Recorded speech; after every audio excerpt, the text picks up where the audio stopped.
मी doctor Piyush Bagal. आता थंडीचा महिना चालू होतोय आणि बऱ्याच पेशंटची कंप्लेंट असते की डॉक्टर केस खूप गळतायत आणि कोंडा पण खूप होतोय. पेशंटला विचारलं की तेल कधी लावता तुम्ही, रोज लावता का? तर पेशंटचं उत्तर असतं की नाही, शनिवार रविवारी किंवा विकेंडला किंवा हॉलिडेच्या दिवशी आम्ही तेल लावतो. तर रोजच्या रोज केसांना तेल लावणं खूप गरजेचं आहे. रोजच्या रोज केसांना तेल लावलं की केस पण बळकट होतात आणि जे डॅन्ड्रफची समस्या आहे आणि जे केस गळतीची समस्या आहे आणि केसांची वाढ जी खुंटते ती पण रोजच्या रोज तेल लावल्यानं या सगळ्या गोष्टी कमी होतात. बरेच प्रश्न पेशंट विचारतात, असे पण विचार की डॉक्टर कुठलं तेल वापरलं पाहिजे. तर कुठलंही तेल तुम्ही अगदी बदाम ऑइल असू किंवा आपलं पॅराशूटचं ऑइल असू, बाकीचे ऑइल आहेत मार्केटमध्ये, तर त्यापैकी कुठलं पण ऑइल तुमच्या डॉक्टरांच्या सल्ल्यानं तुम्ही वापरू शकता.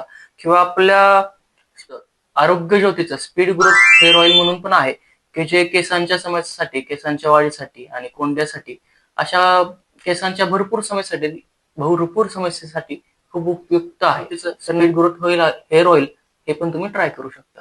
धन्यवाद.